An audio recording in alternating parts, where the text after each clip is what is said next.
मैं पूज्य अपने ताऊ जी के चरणों में प्रार्थना करूंगा, आशीर्वाद देने का कष्ट करें। भगवान की मंगलमयी कृपा से इस पवित्र ग्राम मड़रिया में हनुमान जी के मंदिर के मंजू प्रांगण में हम आप सब श्रीमद् भागवत महापुराण की पावन कथा सुनी। विश्व में महान ग्रंथ श्रीमद् भागवत महापुराण है, जहां पिता भी पुत्र को प्रणाम करता है। ऐसा ग्रंथ दूसरा नहीं मिलेगा, क्योंकि जिस समय शुकाचार्य भगवान राजा परीक्षित को श्रीमद् भागवत महापुराण की कथा सुना रहे थे, तो वेद व्यास जी भी वहां पर 7 दिन तक कथा सुनी और अपने प्यारे पुत्र सुखदेव जी को प्रणाम करते थे। निवेदन करूं कि परीक्षित का यही प्रश्न था कि 7वें दिन मुझे मरना है। तो शुकाचार्य ने कहा, राजन, दुनिया में ऐसा कोई व्यक्ति नहीं है जो 8वें दिन जाए। 7 ही दिन में सबको मरना है। आपको ये पता हो गया कि मुझे 7वें दिन मरना है, दुनिया वालों को यही ज्ञान नहीं, यही पता नहीं है। तो ये श्रीमद् भागवत महापुराण की जो कथा आप श्रवण कर रहे हैं ना, सुन रहे हैं, तो 7 दिन में साधन है मुक्ति का, आपका उद्धार हो जाएगा। ऐसा ये पावन ग्रंथ। और देखिए, हमें तो बड़ी प्रसन्नता है कि हमारे घर का बालक 7 दिन तक आपको श्रीमद् भागवत की इतनी सुललित वाणी में कथा सुनाई है। हालांकि ऐसा है कि गांव है और यहाँ के लोग उतना कथा के प्रति रुचि नहीं रखते हैं, कथा के प्रति भाव नहीं रखते हैं। हालांकि हमें सबको पहुंचना चाहिए।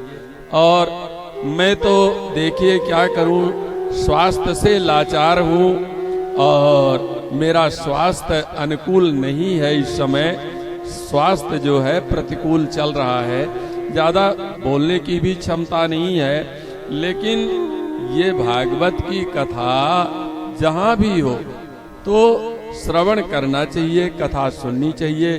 बहुत अच्छा ये कार्यक्रम रहा हनुमान जी महाराज के सानिध्य में।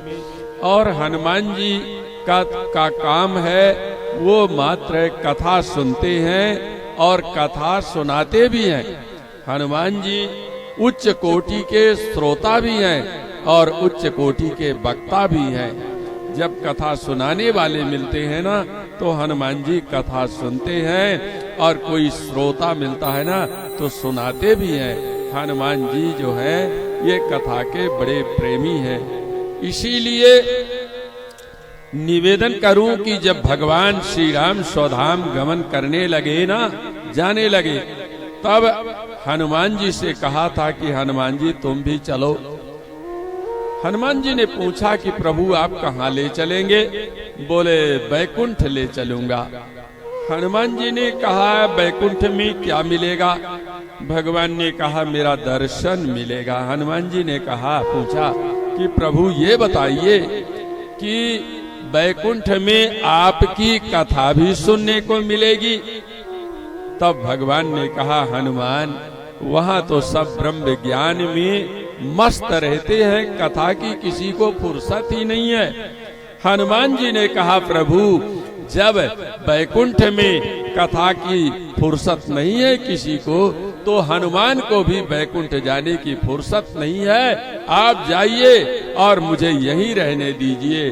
तब भगवान के श्रीमुख से यही निकला था कि ठीक है हनुमान, यावत मद कथा लोके जब तक संसार में मेरी कथा रहे तब तक तुम वानर विग्रह शरीर धारण करके और इस धरातल पर रहो। तो हनुमान जी का एक ही काम है कि वो भगवान की कथा बड़े प्रेम से, कोई सुने ना सुने, लेकिन हनुमान जी महाराज कथा सुनते हैं। मैं आपको बताऊं, ये बीमारी के कारण मुझे माधव बाग के पास में रुकना पड़ता है मुंबई में। वहाँ डोंगरे जी महाराज की कथा हो रही थी, तो हनुमान जी को कोई भी कथा वाचक है, हनुमान जी को आसन देता है, हनुमान जी को बुलाता है, हनुमान जी को प्रेम से बैठाता है। तो हनुमान जी को आसन देते थे डोंगरे जी महाराज। तो एक वकील आया और बोला कि ये आप किसको बुलाते हैं, किसको आसन देते हैं? बोले हनुमान जी को। तो कहा क्या हनुमान जी आते हैं? बोले हाँ, मेरा विश्वास है कि हनुमान जी आते हैं। तब वकील ने कहा ठीक है, कल मैं उस आसन को स्वयं उठाऊंगा, आप मत उठाना, मैं उठाऊंगा। तो नारायण, उस दिन जो लोग कभी कथा में नहीं आए वो भी उस दिन में आए ये देखने के लिए। अब कथा का विश्राम हुआ। डोंगरे जी महाराज ने कहा आओ भाई, आसन तुम उठाओ। वो व्यक्ति जब आसन उठाने लगा तो उसके शरीर से पसीना बहने लगा, पसीना, लेकिन वो आसन नहीं उठा। तब वो व्यक्ति डोंगरे जी महाराज के चरणों में पड़ गया और कहा महाराज मुझे अपना शिष्य बना लीजिए, और अब से आज से मैं संशय नहीं करूंगा। तो नारायण, कोई व्यक्ति पहुंचे ना पहुंचे, आए ना आए, लेकिन वो कथा में हनुमान जी महाराज आते हैं और हनुमान जी कथा सुनते हैं।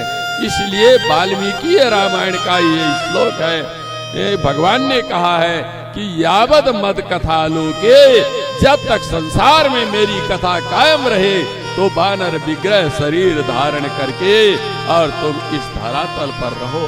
तो ये तो बस भगवान की कथा प्रेम से सुनते हैं, भाव से सुनते हैं हनुमान जी महाराज, और इनका एक ही काम है।